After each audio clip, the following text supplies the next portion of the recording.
Hello, everyone. Good morning, good afternoon, good evening, depending on where you're joining us from today. My name is Kathy. I'm part of Team Cheeky.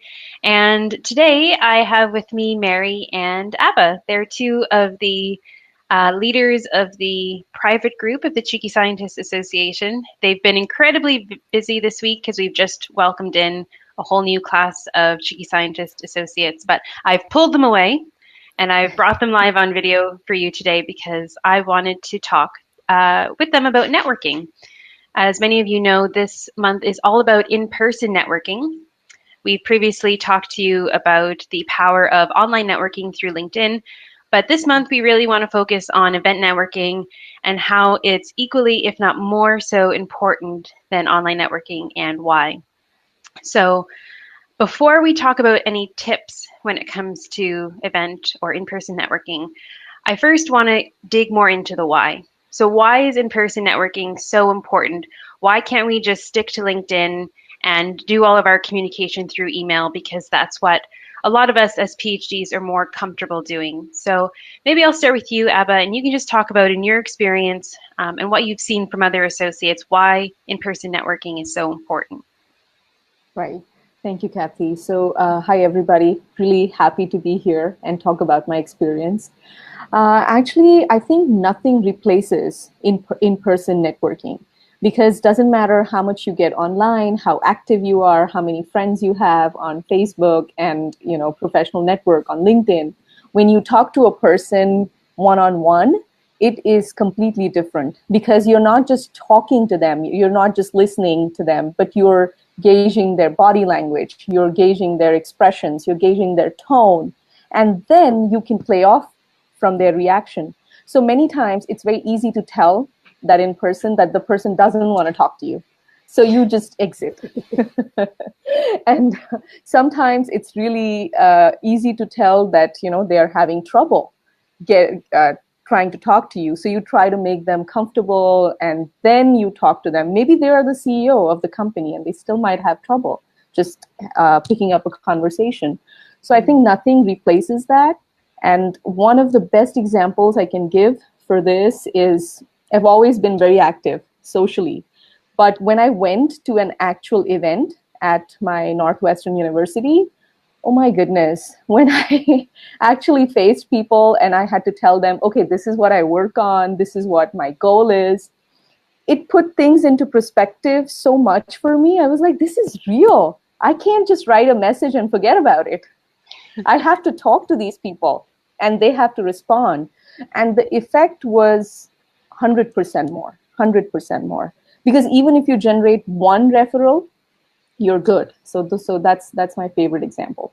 Mm-hmm. Absolutely. And I love that you touched a little bit on the end there. You used the special word referral.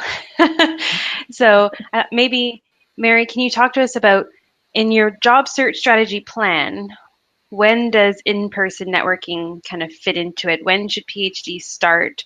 And maybe even what frequency? Because I know a lot of us, we're so busy in the lab, we're so busy with our research that the thought of it, the activation energy to going to an in-person networking event seems so high. So how do we kind of get over that, and when should we start doing it? Sure. So everyone's timeline is a bit different. Some people need a job yesterday. Some people have 6 months out, and also your general availability matters. So you have to be realistic, and I think you have to be consistent. That's the best way in the job search, because you don't know how long it's going to take, but the more you make the effort, the more connections you make, the more chance you're going to have a referral. And so doing this in person, I think if you have some time, it's good to sort of practice and set your expectations. Okay, I'm going to talk to one person or two people, or I'm just going to listen and observe. I mean, you can learn a lot from that. And I think you don't know when you're going to meet someone who you're really going to click with. So you have to put yourself out there and be available to meet that person. So I think those are sort of some good tips. Yes. Brilliant. Yeah. So I think we kind of covered the why. So why you make a better impression. Practice your communication skills that you'll need to use in industry and during your interview, talking about who you are as a person, talking about what you do, relating to other people. And why? Because you generate referrals and you get to build rapport with other people. And that's just so incredibly important in your job search. So Right. let's get into a few tips. So we had a bit of discussion offline before we started this video. I was asking Abba and Mary, do you consider yourself an introvert or an extrovert or somewhere in between? And Abba was the proclaimed extrovert. I think Mary and I felt kind of somewhere in the middle. It kind of depends on our mood that day, which I think a lot of PhDs do as well. I need a lot of encouragement to go to that networking event.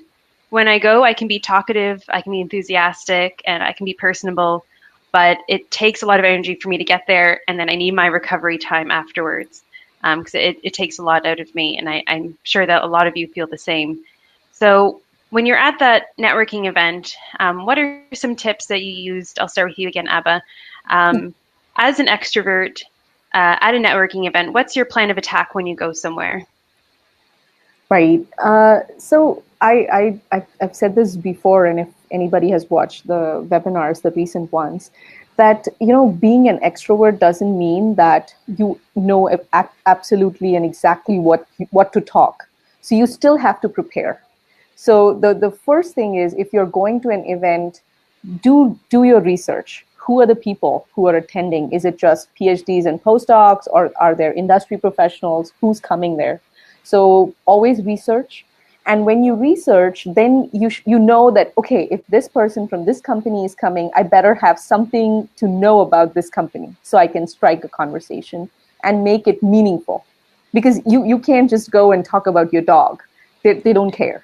So you have to talk about something. You're there for a purpose. So prepare well, research the industry or the person you're going to network with, and have a list. I agree with Mary. Like, even it doesn't matter if you're an extrovert or introvert, but have a list. Okay, 5 people.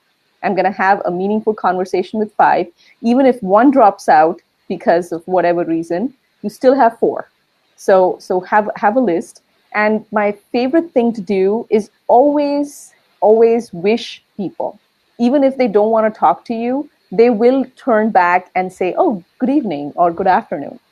They will say that. And then through eye contact, okay, this person wants to stay or this person doesn't want to stay. So then you move on, because, you can't ask somebody to talk to you if they don't want to. So you have to be careful with that. Yeah. I love that. Reading verbal and nonverbal cues, very important. And say hi to Grant from South Africa. Thanks for joining us, Grant. And hello to Raj, Kamal, and Naresh. Thanks for joining us live today. Do you have any other tips, Mary, that you'd like to add? I can't help but think when you're describing getting ready to go to a networking event, this might be a little off topic. Sometimes you just don't want to go to the gym or to go for a run. And once you start, you just feel so good, right? So try to, and when it's done, there's maybe a bit of relief. So if you're hesitating, I find just, get yourself there and get started, and that's sort of half the battle. It's also like giving a presentation. The first few slides are the ones where you're sort of the most uncomfortable about. So if you can kind of compare it to experiences in your everyday life that also need where you need a little bit of a push, and keep that in mind, that there are benefits, I think that can be a big motivator. Mm-hmm. And also, I think depending on the type of person, and again, the stage you are in your job search, there are different kinds of networking events. There's the sort of blue ocean and red ocean. Mm-hmm. So red ocean is people all in the same circumstance that are looking for positions, whereas blue ocean could be kind of anything, and you don't know who you're going to meet. So I think also having a good balance between attending those kinds of events can just help put you at ease and keep your momentum. Mm-hmm. Right. Sorry. I just want to add something to Mary's excellent advice, because when you want to do blue or red ocean and you always want to be prepared, you should have your elevator pitch. Who do you describe yourself as a person?